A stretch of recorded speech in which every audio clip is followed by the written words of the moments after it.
બોલો સદારામ બાપુની, બોલો સદારામ બાપુની। આ અવાજ કોઈ ટોટાળા પહોંચે એવો નહીં। આટલો બધો વિશાળ સંખ્યામાં મારો ઠાકોર સમાજ ભેગો થયો હોય, બંધારણ ઘડવા માટે ભેગો થયો હોય, અને જ્યાં જોઉં ત્યાં રસ્તાઓ પેકે પેક થયા હોય, અને મારા સમાજની આજે જય ના બોલાય તો શું? બોલો સદારામ બાપુની, સદારામ બાપુની। આપણી વાત આજે આ વગર ધામમાં પૂજ્ય સદારામ બાપાની સાક્ષીએ, પૂજ્ય સદારામ બાપાના આશીર્વાદથી આજે બંધારણનો દિવસ નક્કી થવા જઈ રહ્યો છે, ત્યારે સમગ્ર વિસ્તારમાંથી પાટણ, બનાસકાંઠા અને વાવ થરાદમાંથી આજે અને ઉત્તર ગુજરાતમાંથી જે મારો ઠાકોર સમાજ આજે બંધારણને સમર્થન આપવા માટે પધારી રહ્યો છે, ત્યારે હું ઠાકોર સમાજને નતમસ્તક નમન કરું છું અને વંદન કરું છું। હું રસ્તામાંથી આવતો તો ત્યારે 1 કિલોમીટર 2 કિલોમીટર સુધીની ઠાકોર સમાજની વેલ લાગી છે, અને ઠાકોર સમાજનો આજે મહાકુંભ જ્યારે ભરી જવાય ત્યારે આ સમાજને નમન કરું એટલા ઓછા।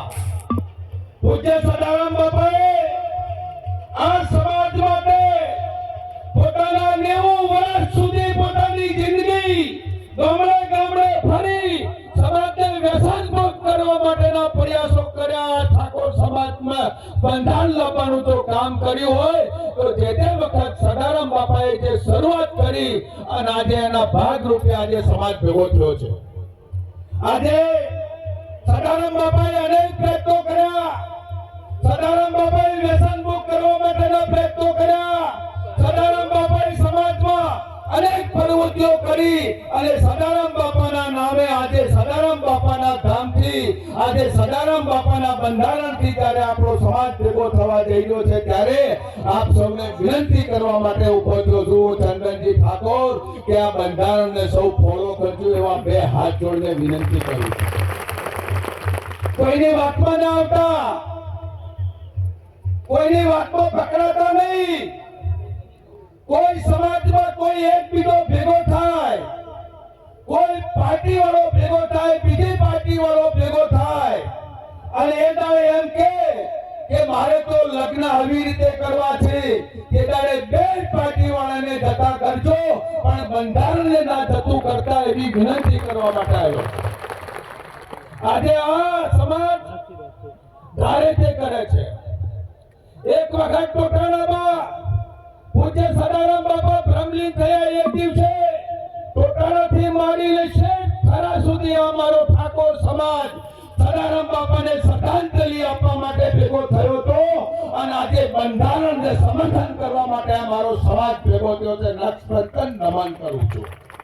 સમાજ આજે એક થઈ બંધારણને ફોલો કરી આપણા સમાજમાં આપણા સમાજને ખૂબ મોટો ફાયદો થવા જવાનો છે, ત્યારે આપણા સમાજમાં જે નાનામાં નાનો માણસ છે, ખેત મજૂર જે માણસ છે, નાની પ્રવૃત્તિ કરવાવાળો માણસ છે, અને જે કોઈ મોટો વ્યક્તિ હોય એ બેના લગ્ન થતા હોય ત્યારે એકના લગ્ન ધામધૂમથી થતા હોય અને બીજાના લગ્ન સામાન્ય રીતે થતા હોય, એ ભેદભાવ ના થાય એના માટેનું આ બંધારણ છે।